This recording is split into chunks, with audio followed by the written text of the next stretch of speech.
Greetings from Northumberland. It's the 11th of August and it's a beautiful morning, and today we celebrate the feast of St. Clare of Assisi. St. Clare, who seems like the other side of the coin to St. Francis. When she was only 18 years old, in the year 1212, I'm just checking the dates, Clare heard the preaching of St. Francis and of his companions in Assisi. This transformed her life. She offered herself to be a follower, and Francis at first, whilst accepting her vow, placed her in the safety of a community of nuns, a Benedictine house. But eventually she moved to what's called the house at San Damiano. The cross that you see in the morning prayer and in the night prayer is a cross from that house. And it was in that house that Clare began to form a female contemplative order, following the simplicity and gentleness of St. Francis.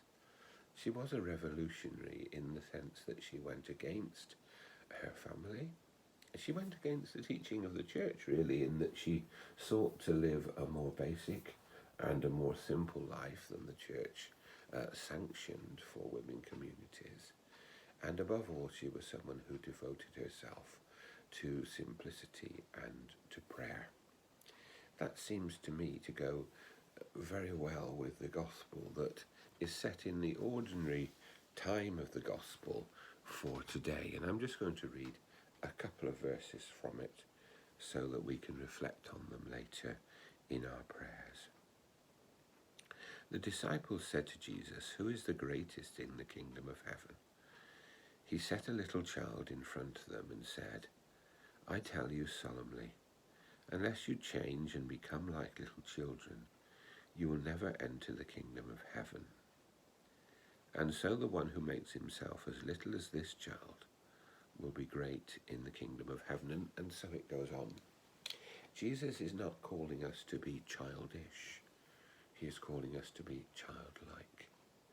He is calling us to simplicity, to love, to trust, to openness, to a life without prejudice, and to a life that is not selfish.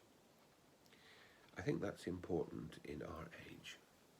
I think one of the dangers of this time of pandemic is that we begin to blame other people.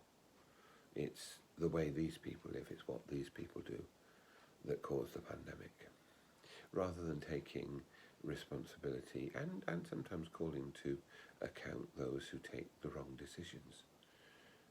It's interesting that the whole narrative about refugees is growing up at the moment, when actually what we need to concentrate on is the health and the well-being and the future of our community and all the communities in the world. It is no good blaming other people. It is our response as individuals and as a nation that is important. There is a simple message of openness and love. And the things that contradict that message need to be rooted out from inside us, so that we, like Francis, and we, like Clare, can live lives of simple love, following Jesus, following the gospel, with hearts that are open